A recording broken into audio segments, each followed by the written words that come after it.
The title of my talk this evening is Stopping Youth Mental Health Stigma. I don't have magic answers. I'm going to be talking at first about the nature of stigma, what stigma is, and then saying a bit about how I think we can go about stopping that stigma.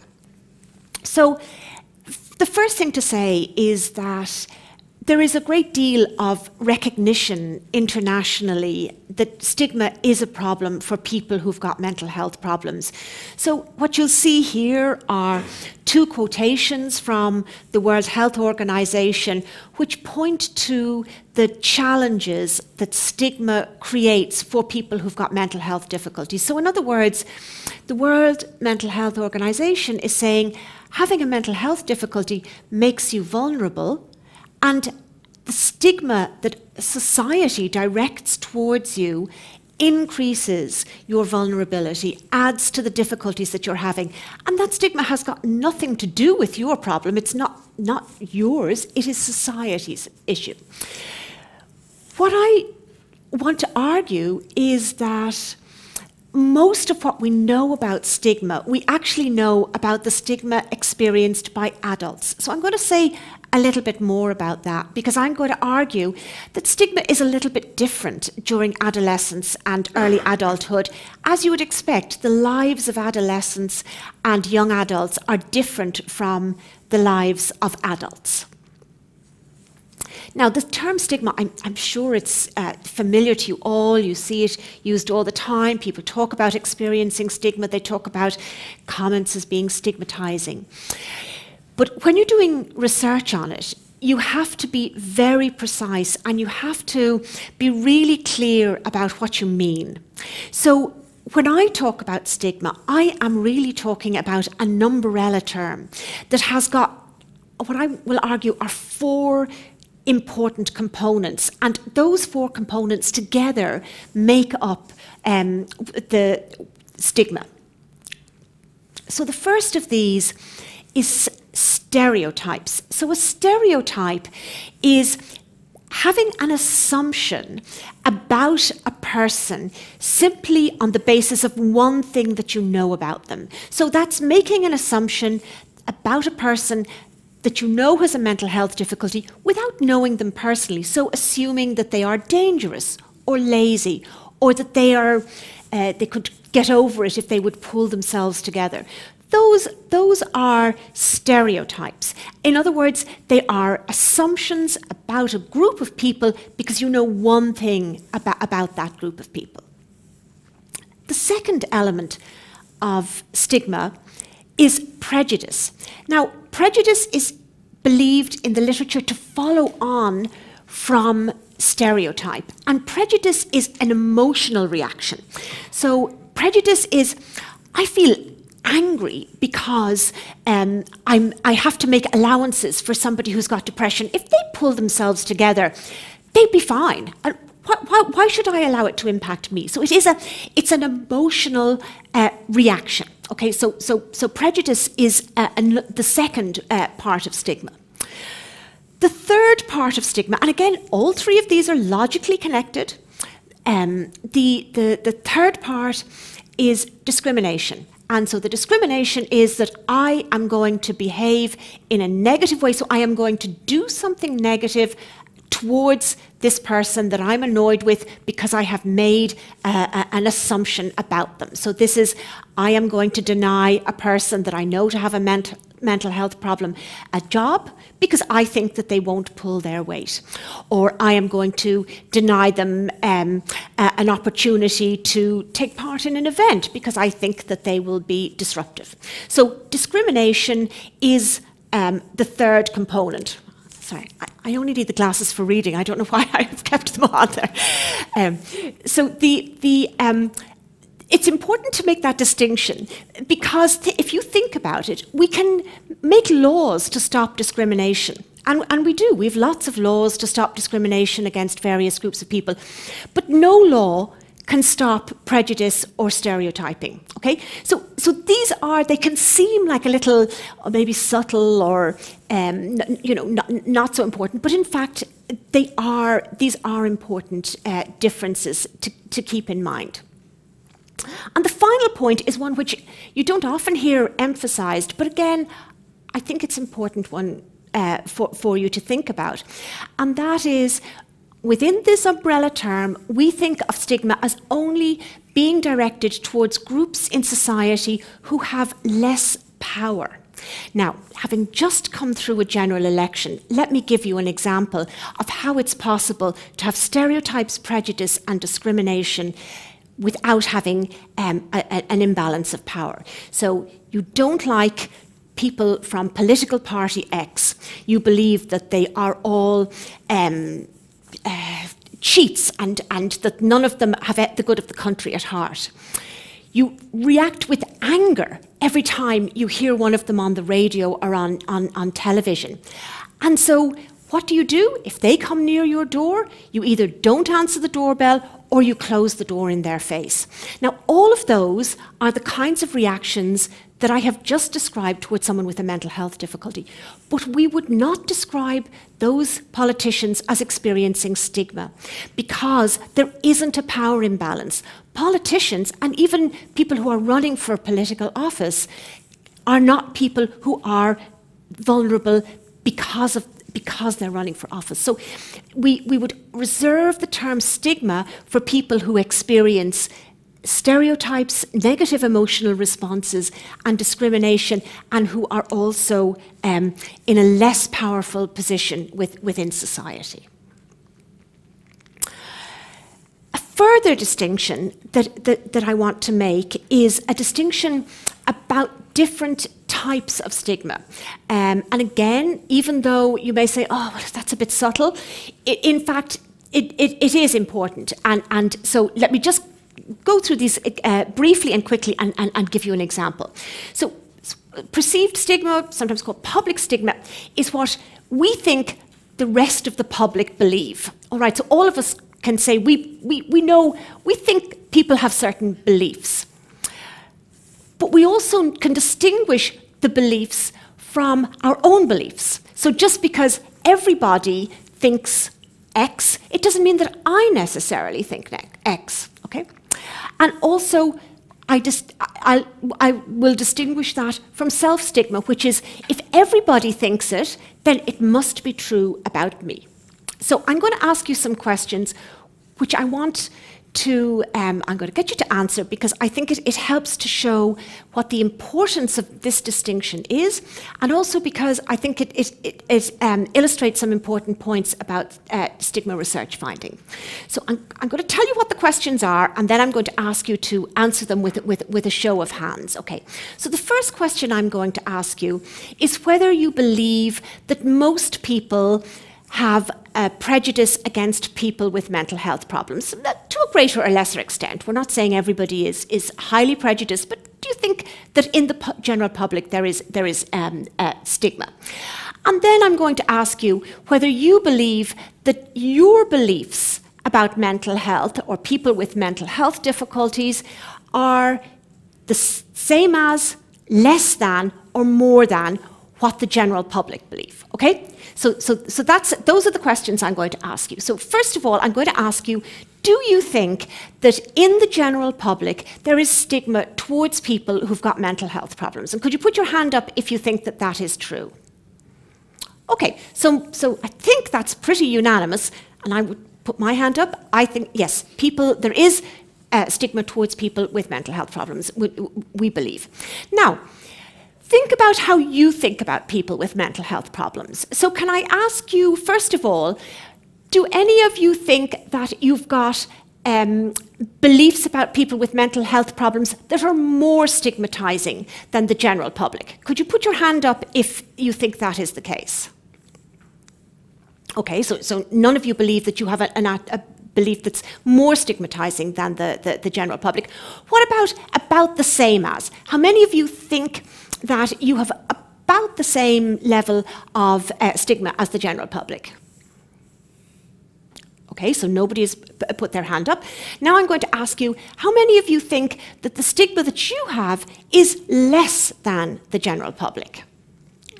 Okay, and I believe that too. Okay, now, first of all, I want to point out that shows it's important to make this distinction, okay? It shows it's important because all of us are distinguishing between what the general public thinks, what we believe they think, and what we think ourselves. So that is an important distinction.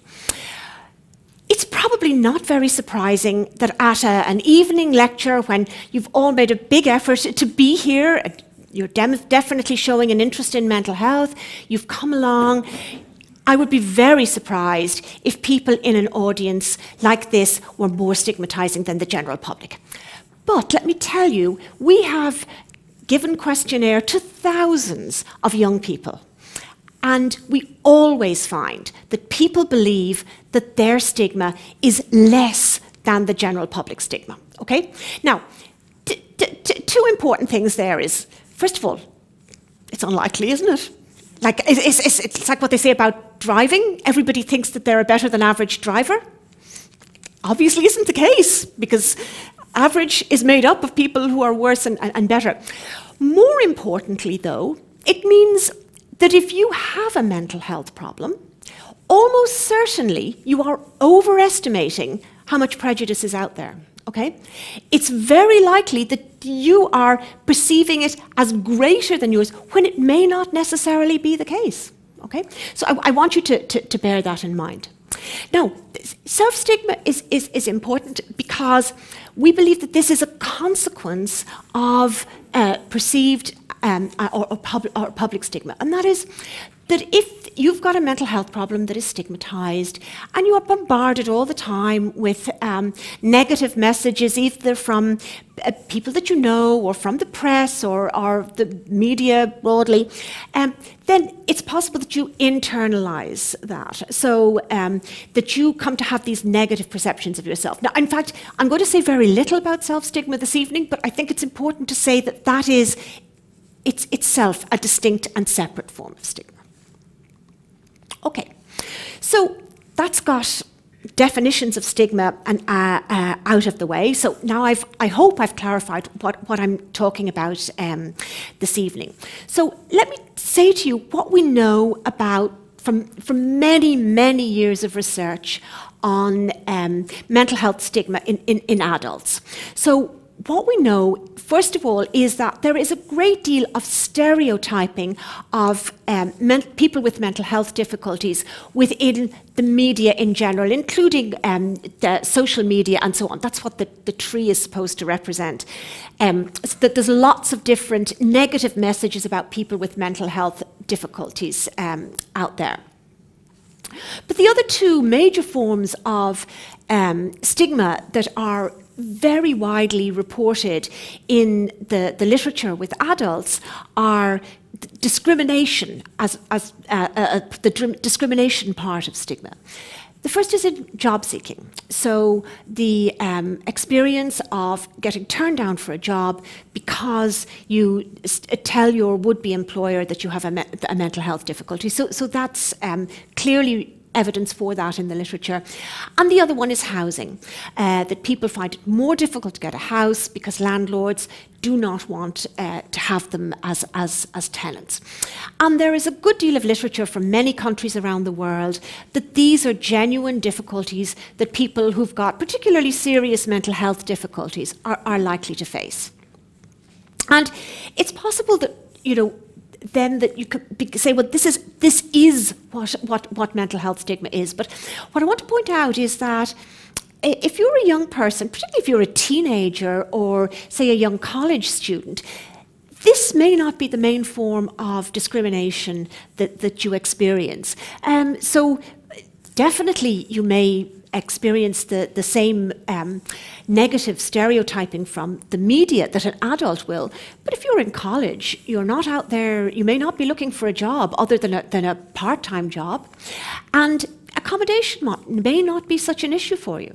So we need to be cautious. We need to be careful that we don't assume that just because adults are necessarily experiencing this as the most significant aspect of the discrimination or the stigma that they experience, that young people are necessarily feeling the same.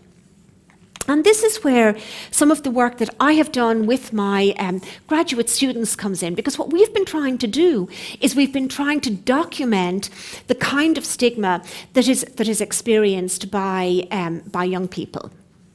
And so here what I'm giving you is responses to a questionnaire from just the general population of young people. So this is literally where we go into schools and we ask young people, we give them a little story. We have typically worked with examples of depression and ADHD. We have a story and we ask them then to respond in some way to the person in the story. And so we would ask questions about whether they believe the person in the story is dangerous, whether they would want to be friends with the person in the story, and so on. And here we have 2 different studies, few years apart, each of them confirming that young people between 10 and 16 years believed that somebody who's got ADHD or depression is more dangerous than the rest of their peer group. So this is a stereotype that's maps on to the kind of stereotype that we know from the adult literature, but in this case it's from young people themselves. So there is definitely evidence of stereotypes towards young people who've got mental health difficulties. So what about prejudice? Well, remember I said to you that prejudice is it's the emotional reaction that goes with a stereotype. And so here we're seeing actually what were broadly similar emotional reactions. So fear and anger are 2 of the most potent and damaging emotional reactions that we know are experienced by adults who've got mental health difficulties. So here you see that Claire O'Driscoll's work showed that between 10 and 16-year-olds, they reported that the emotion they felt when they read about a young person with ADHD or depression was fear and anger. Now, not necessarily at the extreme end of that, but they reported higher levels of fear and anger than towards a young person who was described as not having those conditions. Louise Dolphin in the second panel there, she found that the difference was more in a sense of discomfort. So the young people reported that they felt uncomfortable when they read a description of a peer who had depression. But the experience, so far so similar to the adult literature, but the form of discrimination we found was different. And we looked here at 3 different three different sources of evidence about discrimination. So here we're talking about actions directed towards a person, negative actions directed towards a person who's got a mental health difficulty. So first of all, we interviewed young people who had diagnosed mental health difficulties. It was the same, it was largely ADHD or depression. And what we found was that their personal experiences included references to discrimination by people, sometimes in school, by their peers, unfortunately sometimes in school from teachers. But this is Gavin here, 14, who said that there was one person in his school who found out about his ADHD and was constantly mocking him. So there's a negative reaction making fun of somebody who's got a mental health difficulty. We know from the general questionnaires that we give out to young people, very similar to the way in which we collected information about prejudice and stereotypes, that young people want greater social distance from somebody who's described as having ADHD or depression. So that means that they want to have less to do with them. So questions about social distance refer to, would you invite this person to a party? If you were going to the cinema with your friends, do you think you'd be likely to invite this person along with you? And they were much more likely to want to keep a distance. So those are the 2 direct forms of discrimination that we have looked at. The third is, and again this is I think this is very robust evidence of discrimination, is that the large longitudinal studies, so the Growing Up in Ireland study, which has been following groups of 9-year-olds as they grow up, this has found that the 9-year-old children who were reported by their parents as having an emotional or behavioural difficulty were significantly more likely to report that they had been bullied than were their peer group who did not report having such a difficulty. So we're definitely seeing this, the form of teasing going on. There is a desire to keep a distance from another young person who's got a mental health difficulty, and there is even more evidence of bullying.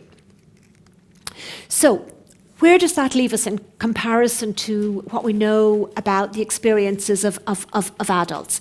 So, in fact, what we're saying is youth mental health stigma is generally experiencing the same stereotypes and prejudice as is common in the research on adult stigma, but that there is a difference in the nature of the discrimination that is being experienced. So the discrimination is far more likely to be exclusion, not being invited to take part in something, name-calling, or in other forms of negative teasing, and may even involve bullying. So it's a different form. So it's not what we're concerned about here is not, do you get offered a job or do you get offered housing? Those are not necessarily critical in the lives of these young people. Now, I want to focus a little bit here on the forms of exclusion and the name-calling and the bullying, because by background, my training is in developmental psychology, so I'm interested in what are the factors that influence us as we grow and change. What are the major developments at each point in our lives, and how are those experienced, and how important are they for us? And what we know is that adolescence is a very important time for, I suppose, not just establishing, but maybe improving our peer relationships, because we are in a transitional phase. We're moving from a time when our family, our parents, were our primary sources of support, the primary social agents that we had. So when you're a little child, when you do stuff at the weekend, you mostly do it with your family. Whereas by the time you're a teenager, and certainly as you move on into the college years, you're far more likely to be doing things with your peer group. So peer relationships are of growing importance, and it's really important that you learn how to get on with your peer group during adolescence. So things that distance you from your peers, so teasing, bullying, your peers not wanting to have anything to do with you, those are going to have much more significant effect than they are in adulthood. We would also, as a developmental psychologist, I would also say that adolescence is a significant time for developing a sense of who you are. So identity. So identity and the sense of being your own person. That's not. It's not a big deal when you're a child. But most children don't think about those kind of questions, but teenagers do. They're trying to become a person in their own right that maybe has different opinions than their parents, different opinions from their brothers and sisters, that have their own ambitions and aims. And so identity formation, the peer group is important in that, because your peers can be important sources of support. They can provide you with models of behaviour. So identity formation is critical in adolescence. And again, things like discrimination, being outside the peer group, can impact on that identity formation. And the other third point that I want to make, that I want to point out to you, is that I've said that stigma primarily affects, by definition, it applies to groups in society who are less powerful. Now, remember that within our society, children from the get-go are less powerful than adults. Usually they don't have their own source of income. They are controlled in various ways by family, by school, and so on, in the way that adults are. So children are less powerful anyway, and children with mental health difficulties are even more, are even less powerful still. So it's really important to keep in mind that even though being excluded from your peer group or having people teasing you, those may sound like not such serious issues as not being offered a job or finding it difficult to get a tenancy on a house. They're very important if you're a teenager. So I think I just want to emphasize how important that is. So what are the potential consequences of stigma in adolescence and early adulthood? Well, the first of these is secrecy and fear. So this is secrecy being the concealment of the fact that you've got a mental health difficulty. So not wanting people to know. And actually, it can be worse than that, and that's where the fear comes in. It can be fear of people finding out. We've spoken to young people who have said that their first visit to the Child and Adolescent Mental Health Service, they sat in the waiting room terrified that someone they knew would walk in the door. They didn't want anyone to know that they were there. So that fear is there. And interestingly, even though I have shown you examples of people saying that they have been stigmatized, in fact, the vast majority of young people don't experience high levels of stigma. Even if they've got quite serious mental health difficulties, they don't experience serious stigma, but they do experience the fear of that stigma. So that's really important to bear in mind. The second point here is also very important, and that is that stigma can cause you not to seek help. So if you fear being spotted in the waiting room of a child and adolescent mental health service, or your university's counselling service, or your college's guidance counsellor, then maybe you won't go, but maybe you need that help. So it's unfortunately the case that stigma can cause you not to seek help when you need it. And of course, we all know that not getting help may make the situation a whole lot worse. And early help seeking is normally seen as being the best way to a good long-term outcome. The thing to point out here as well is that people who hold strongly stigmatizing views, so the people who feel most stigma towards people with mental health difficulties, are actually the ones who are most at risk of not seeking help. So having stigmatizing beliefs and reactions are actually not just a threat to the person you direct your stigma towards, but they're a threat to you, because if you ever need help, you're not going to go and look for it because you yourself believe that you don't want in any way to be associated with the mental health difficulty. And the third risk, of course, is that other type of stigma that I refer to, that's self-stigma, the idea that because of societal attitudes towards people with mental health difficulties, you start to absorb those, you start to believe those things about yourself. So, I mean, the kind of other example I would give you of that, and something that the government and scientists are trying to do something about, is concern that women don't see themselves as potentially working in the science, technology, engineering and maths area. And the assumption is not that women can't do those things, it's that women think they can't do those things, and therefore they don't go in that direction. And so it will be it's a similar process to that.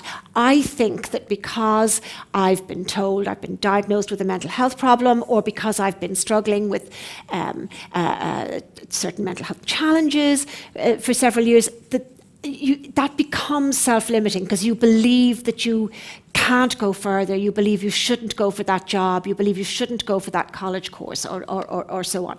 So self-stigma is potentially a serious problem.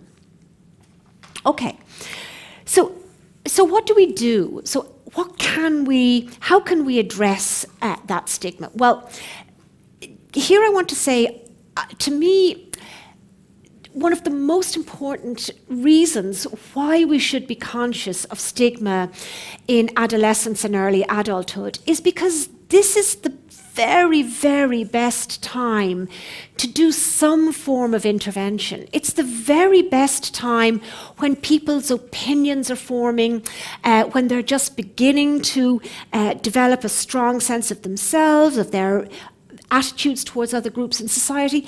Let's intervene then. Let's educate people then about mental health. So the timing is really good before you become set in your ways. But it also makes sense, even in terms of the fact that conveniently, young people come together in large groups every day during term, in schools and in colleges. So you have a captive audience if you want to talk to them, if you want to educate them.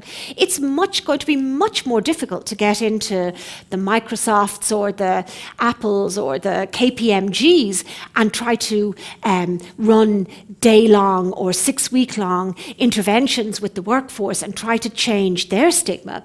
No, the time to do it is when you already have people coming together to be educated, and when you can convince the people within that school or that college that by education you will be facilitating the long-term well-being of these people. So education is definitely one element, and I'm going to say a little bit more about each of these.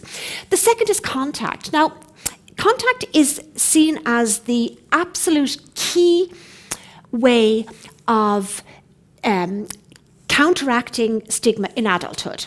So we know, and this is true of adults and of teenagers, that when people report that they have contact with individuals with mental health difficulties, they are also more likely to report lower levels of stigma. So contact is associated typically with lower levels of stigma. Okay, and contact has also been shown to reduce stigma, and that's the kind of logic behind that is that it's easy to have a stereotype about a group when you've never met any of them. So you know, if you've never met anybody from a particular social, if you've never met anybody with a mental health problem, or that you know to have a mental health problem, well then it's much easier to hold a negative view of them than if you know Billy or Mary or Joan or Sarah, and you say, well, hold on, they're not like that,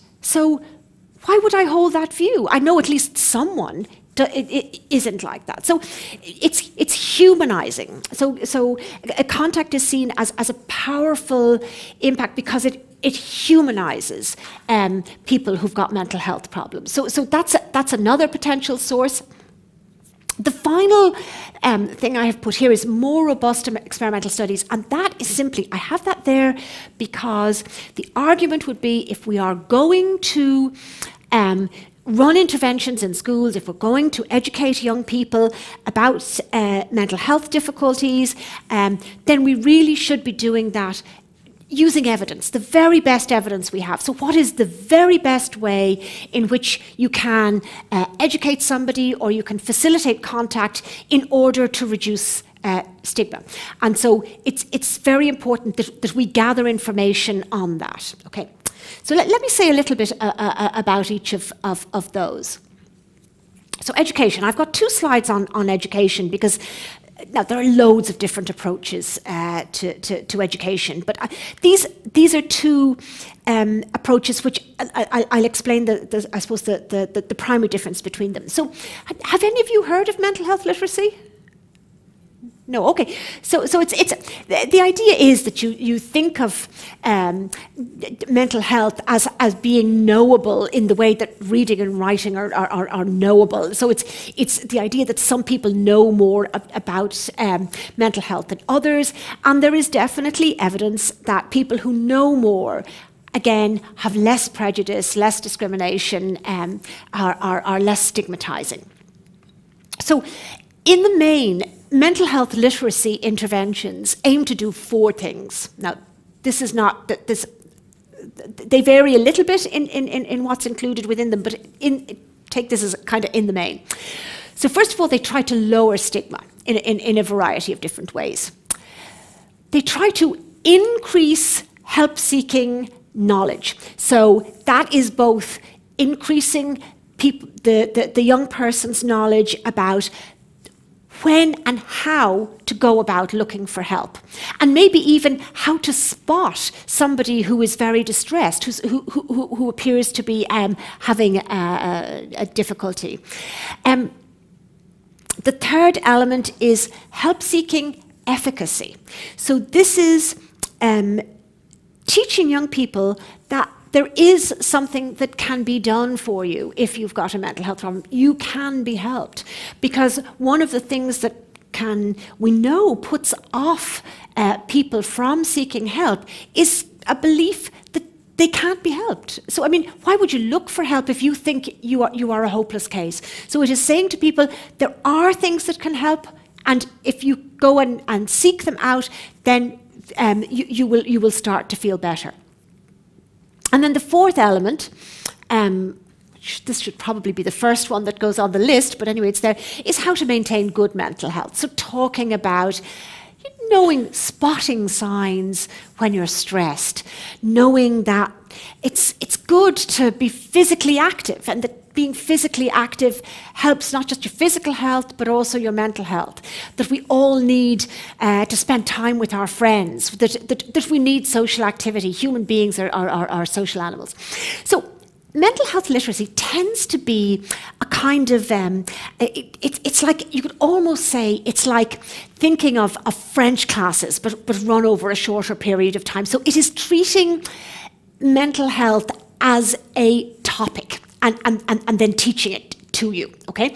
So there's many different types of mental health literacy programs. How they go about teaching it to you will vary. But in the main, it is something, it comes into a school, it's taught for about 6 weeks or 8 weeks, and sometimes it can be for as little as 20 minutes in each session, sometimes it can be as long as a couple of hours in each session.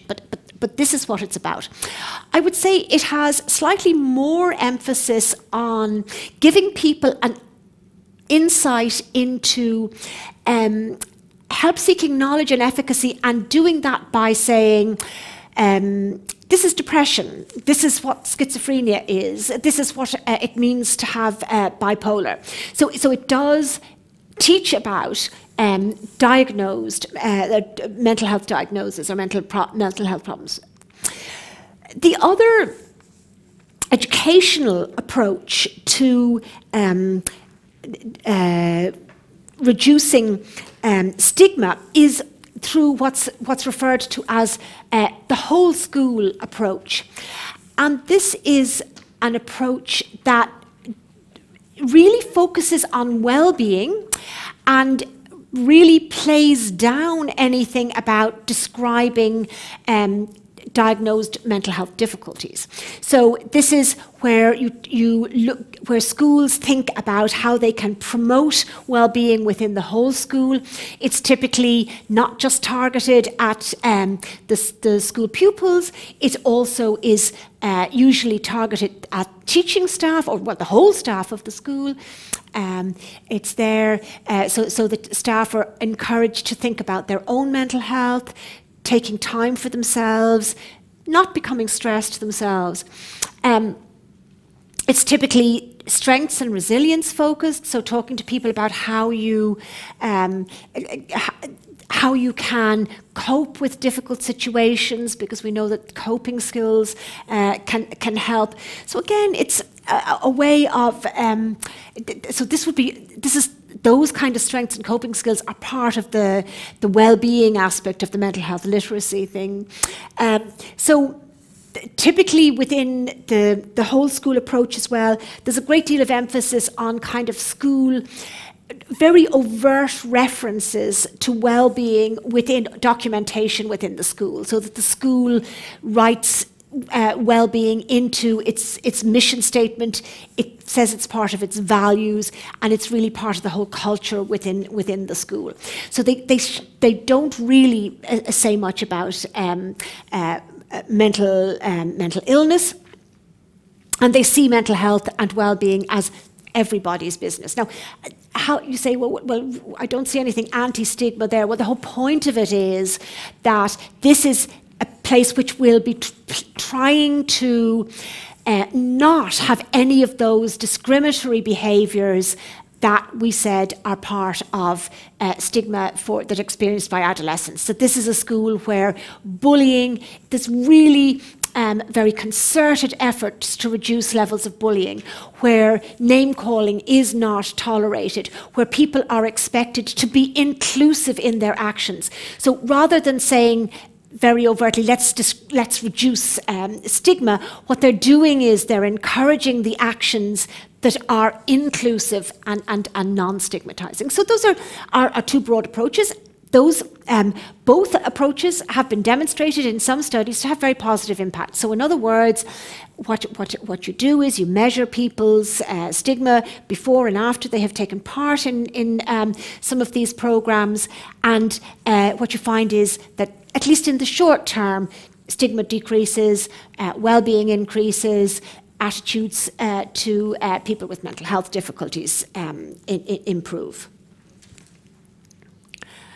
Now, I am, by the way, I am coming towards the end, so I hope nobody's feeling just sometimes you need reassurance, I think, at this point in a lecture. So I want to tell you a little bit about Maeve Dwan O'Reilly's work, because it's really relevant to this particular type of stigma intervention. So I am very lucky to be working with Maeve, a very talented graduate student in UCD.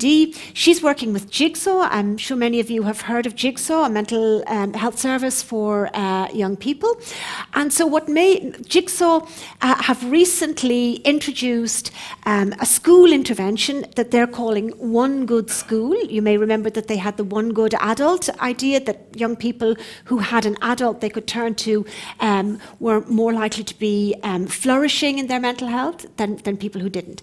So what Maeve is doing is she's working with the schools that are implementing the One Good School initiative, but she's really trying to understand what the role of the teachers is within their One Good School initiative. So she's focusing a lot on how the teachers believe that they are agents of change, how they're working with the kids, what impact it's having on them, and how effective they believe the One Good School intervention is being. So this is really exciting work that we're doing, and that I hope will in time be able to show the efficacy or otherwise of Jigsaw's intervention.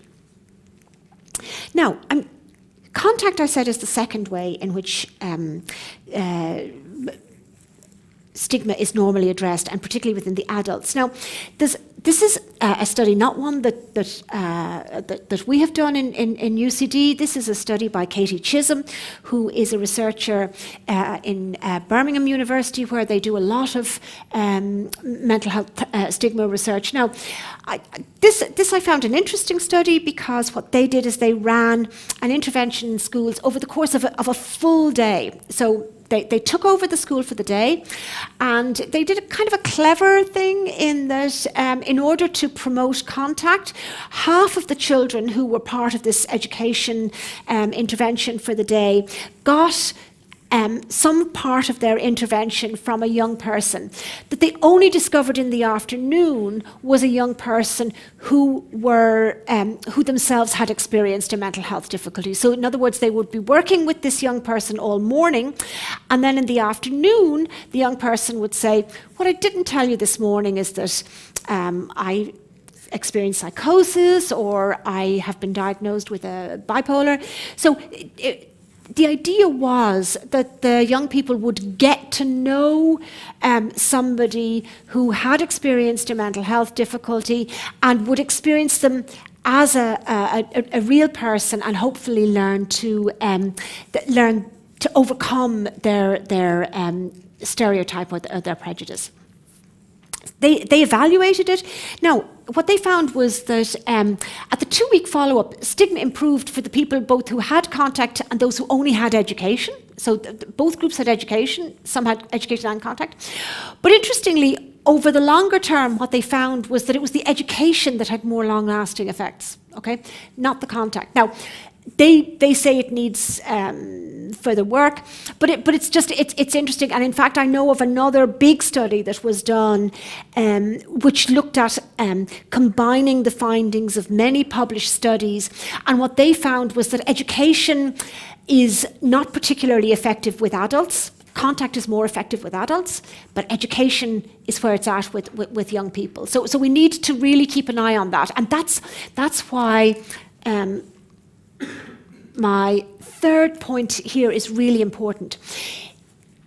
It's only if we go out and evaluate studies, evaluate interventions, that we will know whether there should be contact or there shouldn't be contact. What's the best way to do contact? So, I mean, one way you can do contact is by actually meeting somebody. But another way you can do contact is by getting somebody, you know, a video of somebody.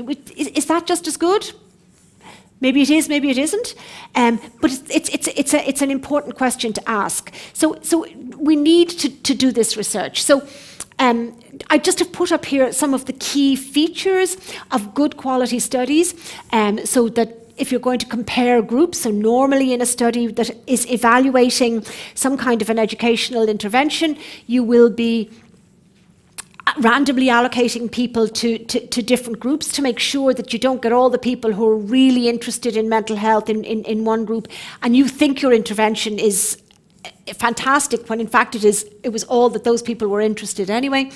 That you make sure that the training is consistent, that you measure stigma, mental health literacy at before, after, and at a follow-up time point.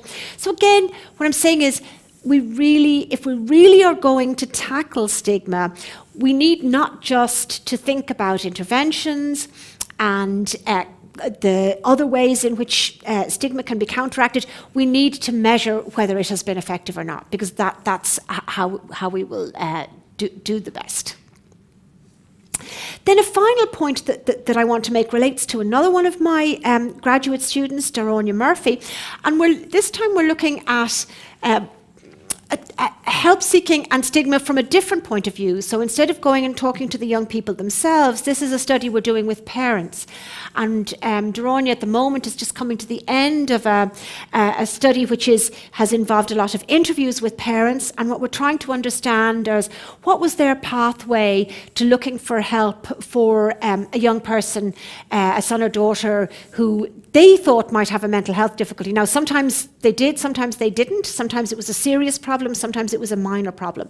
So but we're trying to better understand that. The idea is that if we can better understand the kinds of experience that parents are going through, we might actually find places, times and types of information that would be really useful to them. So are there ways in which we can intervene and support parents?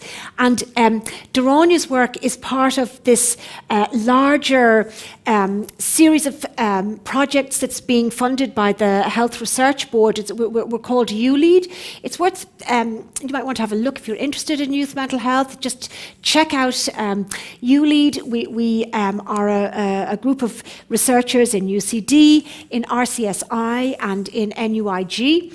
And so we've already run a couple of conferences this year. We'll have another big one in September, as well as having a very diverse range of projects looking at a whole range of different aspects of young people's mental health. And there, I'm going to leave it. I hope I'm leaving it on an optimistic note. The idea that there are ways in which we can intervene, that I think we should be doing that in order to reduce stigma. And my argument to you is that adolescence is the time to do it. That is when opinions are being formed. And just practically, it's also when young people are all together and when you can get them and educate them, but make sure that we need to make sure that our interventions are having an effect. So, thank you very much.